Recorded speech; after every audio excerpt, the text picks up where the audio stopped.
জাতীয় নিরাপত্তা ও ডিজিটাল অবকাঠামো সুরক্ষায় আইনগত সুস্পষ্ট ভিত্তি সুস্পষ্ট করা হয়েছে। আইনগত ভিত্তি সুস্পষ্ট করা হয়েছে। জাতীয় নিরাপত্তা ও ডিজিটাল অবকাঠামো সুরক্ষায় আইনগত ভিত্তি সুস্পষ্ট করা হয়েছে। বিনিয়োগ বান্ধব ও প্রতিযোগিতামূলক পরিবেশ সৃষ্টি করা হয়েছে এই লয়ের মাধ্যমে। ইন্টারন্যাশনাল টেলিকমিউনিকেশন ইউনিয়ন সহ আন্তর্জাতিক মানদণ্ডের সঙ্গে সামঞ্জস্য বিধান রাখা হয়েছে।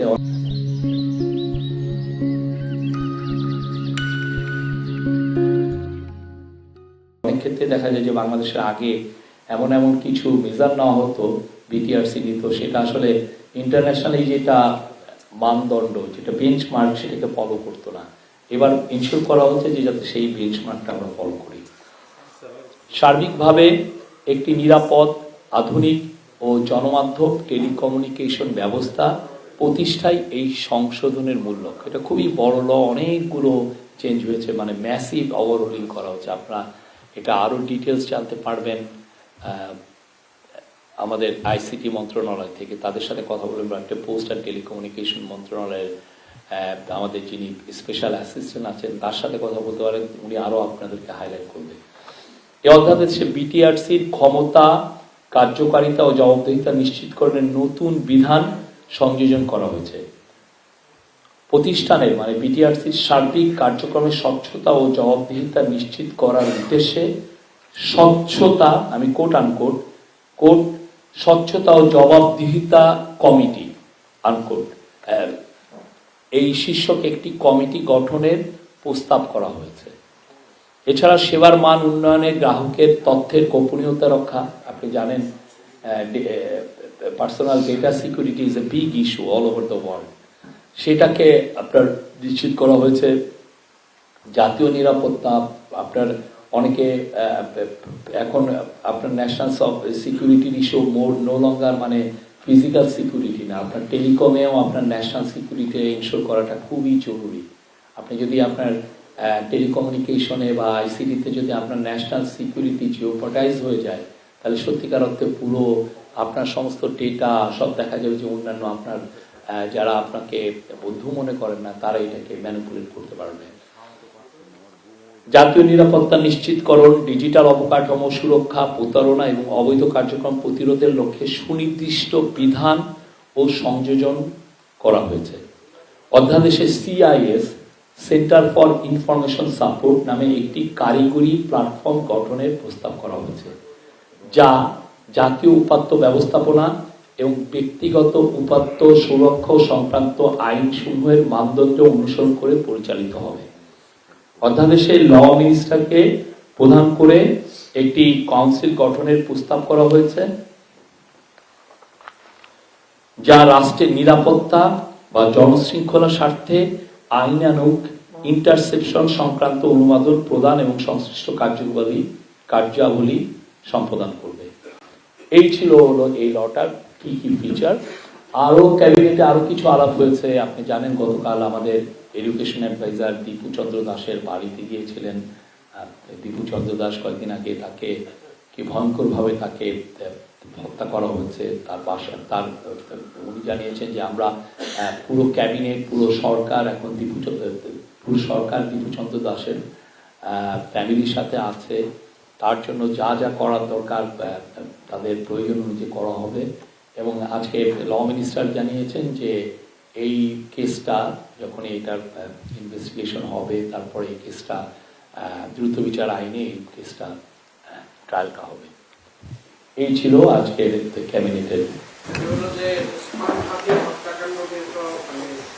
এখন পর্যন্ত কোনো অগ্রগতি সরকার জানাতে পারেনি। স্বরাষ্ট্র উপদেষ্টা গত পরশুদিন বলেছিলেন যে আমাদের বেশ কিছু অগ্রগতি আছে, এটা আমরা এখনই বলছেন আমরা দ্রুততম সময়ের মধ্যে জানাবো, এমন একটি ইঙ্গিত তিনি দিয়েছিলেন। সেটি আসলে অগ্রগতি কতদূর, আসামি কি দেশে আছে নাকি বিদেশে চুক্তি পালিয়ে গেছে, এই বিষয়টি নিয়ে আলোচনা হয়েছে কিনা বা আপনাদের সরকার সিদ্ধান্ত জানাবেন। ওসমান হাদির বিষয়টা সরকার সর্বোচ্চ প্রায়োরিটি দিয়ে এটা ইনভেস্টিগেট করছে। সর্বোচ্চ আমাদের সমস্ত সিকিউরিটি এজেন্সিগুলো এটা নিয়ে কাজ করছে। পুলিশ, অন্যান্য যেগুলো এজেন্সি এগুলো ইনভেস্টিগেট করে, সবাই এটা নিয়ে কাজ করছে, এটা আমি বলতে পারবো। কিছু অ্যারেস্ট আছে, আপনি মূল সাসপেক্ট না হলেও এর আশেপাশে যারা ছিলেন অনেককেই অ্যারেস্ট করা হচ্ছে। আমরা কিছু কিছু ভাইটাল ক্লুও পাচ্ছি। তো আমরা ইনভেস্টিগেট, আমরা বলবো যে সর্বোচ্চ আমাদের এফার্টসটা আছে সেই ইনভেস্টিগেট করার। আমার নাম মনিরুজ্জামান উজ্জ্বল, জাগরণ নিউজ থেকে বলছিলাম। আগামীকাল বিএনপি ভাইস চেয়ারম্যান তারেক রহমান ফিরছেন, ভারপ্রাপ্ত চেয়ারম্যান তারেক রহমান ফিরছেন।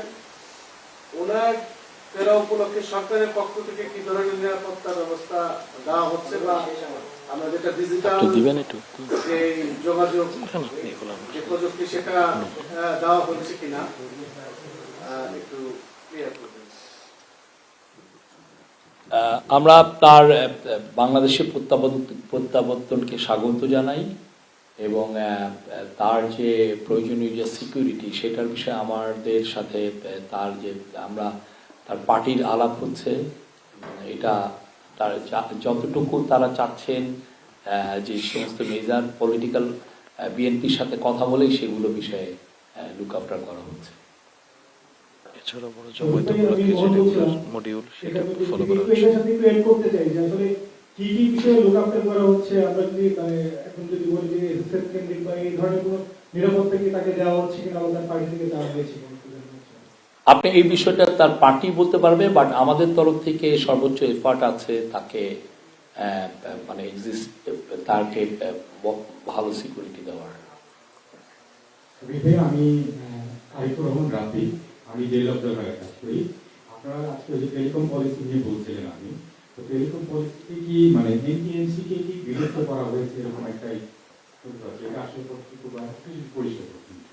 এই বিষয়টা আপনি ফয়েজ তায়েব আহমেদের সাথে কথা বলে জানবেন এনটিএমসি বিলুপ্ত হচ্ছে কিনা। বাট যেগুলো ইন্টারসেপশনের বিষয় তো আমি আপনাদেরকে জানালাম, এটা এই বিষয়ে মানে কমিটি কাজ করবে, এইটা আমি বললাম তো। আমি তো শুধুমাত্র আপনাদেরকে মানে কি কি ফিচারগুলো আপনাকে দিয়েছি, আপনারা বাকিটুকু পোস্ট অ্যান্ড টেলিকমিউনিকেশন মিনিস্ট্রির সাথে কথা বলে জেনে নেবেন। আমি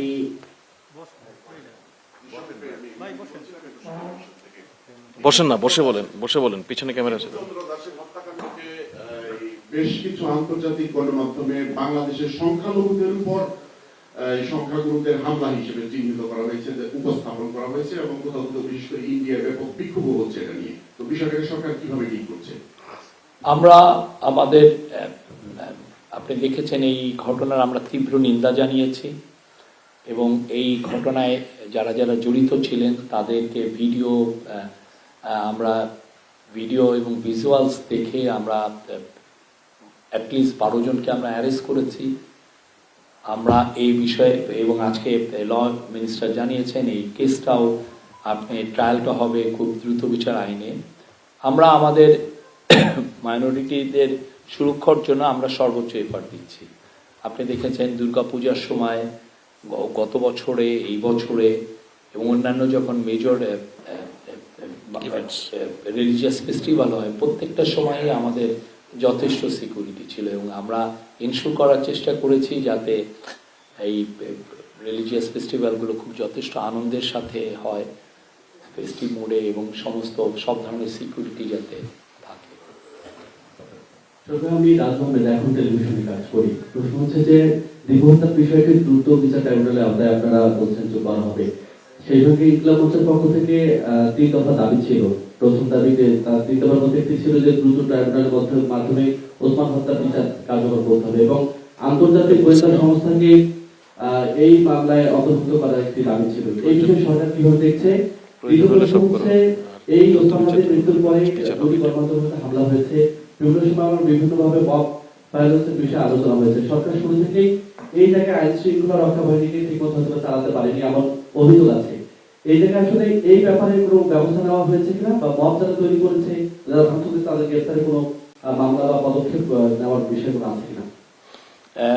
ডেইলি স্টার এবং প্রথম আলোর ঘটনায় সোফার 31 জনকে অ্যারেস্ট করা হচ্ছে এবং প্রত্যেককেই ভিডিও দেখে, ভিজুয়ালস দেখে অ্যারেস্ট করা হচ্ছে। অনেকের সাথে আলামতও পাওয়া গেছে, আলামত সহই হয়েছে, তাদের বিরুদ্ধে অনেকগুলো কেস হয়েছে। আপনি জানেন অ্যান্টি টেরোরিজম অ্যাক্ট, তারপরে পেনাল কোডের কিছু কিছু ধারা অনুযায়ী তাদের বিরুদ্ধে কেস হয়েছে, এবং আরও যাদেরকে আমরা চিহ্নিত করতে পারবো সবাইকে আইনের আওতায় আনা হবে এই বিষয়ে। আর ওসমান হাদির বিষয়ে আমরা তো বলছি যে আমরা সিরিয়াসলি এটা ইনভেস্টিগেট করছি, দ্রুত বিচার ট্রাইব্যুনালে বিচার আর আমাদের ল অ্যাডভাইজার কিন্তু জানিয়েছেন যে এটা দ্রুত বিচার ট্রাইব্যুনালে এটার বিচারটা হবে। আসসালামু আলাইকুম। শহীদ ভাই, আমার নাম নাহিদ খান, আমি ইন্ডিপেন্ডেন্ট টেলিভিশনে আছি। আগামীকাল যেহেতু বিএনপির ভারপ্রাপ্ত চেয়ারম্যান তারেক রহমান দেশে আসছেন, সেই ক্ষেত্রে নিরাপত্তার কথাটা বলছিলেন। শুধু আগামীকাল তো না, সে যেহেতু নির্বাচন করবেন, সব প্রস্তুতি আছে, এরপরে আনুষ্ঠানিকতাও আছে।